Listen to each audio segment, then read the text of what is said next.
ഇന്ന് നമുക്ക് pepper chicken ഉണ്ടാക്കാം. ആദ്യം കുരുമുളകും മല്ലിയും പെരിഞ്ചീരകവും ഒക്കെ ഒന്ന് വറുത്ത് പൊടിച്ച് വയ്ക്കാം. ഒരു 1.5 ടേബിൾ സ്പൂൺ കുരുമുളക്,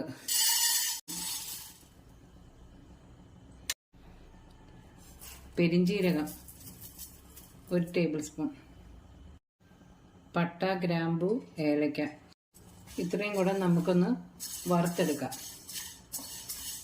മല്ലിയുടെ കളറൊക്കെ ഒന്ന് ചേഞ്ച് ആയി ഇത് പാകത്തിന് മൂത്തിട്ടുണ്ട്.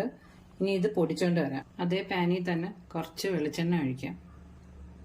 ചെറിയ ഉള്ളി ഒരു 10-15 എണ്ണവും ഇഞ്ചി വെളുത്തുള്ളി ചതച്ചതും ഇടാം. 2 സവാള അരിഞ്ഞതുകൂടെ ഇട്ട് കൊടുക്കാം. കുറച്ച് ഉപ്പ് കൂടെ ഇടാം. വഴന്ന് വന്നിട്ടുണ്ട്. ഇനി തക്കാളി ചേർക്കാം. 2 ചെറിയ തക്കാളിയാണ് ചേർത്തിരിക്കുന്നത്. കറിവേപ്പിലയും കൂടി ഇട്ട് കൊടുക്കാം. ഉള്ളിയൊക്കെ മൂത്തിട്ടുണ്ട്. ഇനി പൊടികൾ ചേർക്കാം. നേരത്തെ പൊടിച്ച് വെച്ചിരുന്ന കുരുമുളക്, മല്ലി കൂട്ടി ഇതിനകത്ത് ചേർക്കാം. കുറച്ച് മഞ്ഞൾ ചേർക്കാം. ഇനി ചിക്കൻ ഇട്ട് കൊടുക്കാം.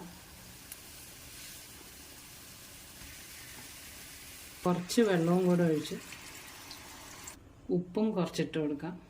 ഇനി അടച്ചു വെച്ച് വേവിക്കാം. പകുതി വേവായിട്ടുണ്ട്. ഇനി കുറച്ച് ചില്ലി ഫ്ലേക്സ് കൂടി ഇട്ട് കൊടുക്കാം. കുറച്ച് മതി. ഇനി ഇത് നല്ലോണം വറ്റിച്ചെടുക്കാം. ഇനി കുറച്ച് മല്ലിയിലയും കൂടി ഇട്ട് കൊടുക്കാം. പെപ്പർ ചിക്കൻ റെഡി ആയിട്ടുണ്ട്. അടിപൊളി ടേസ്റ്റാ. എല്ലാവരും ഒന്ന് ട്രൈ ചെയ്ത് നോക്കണേ.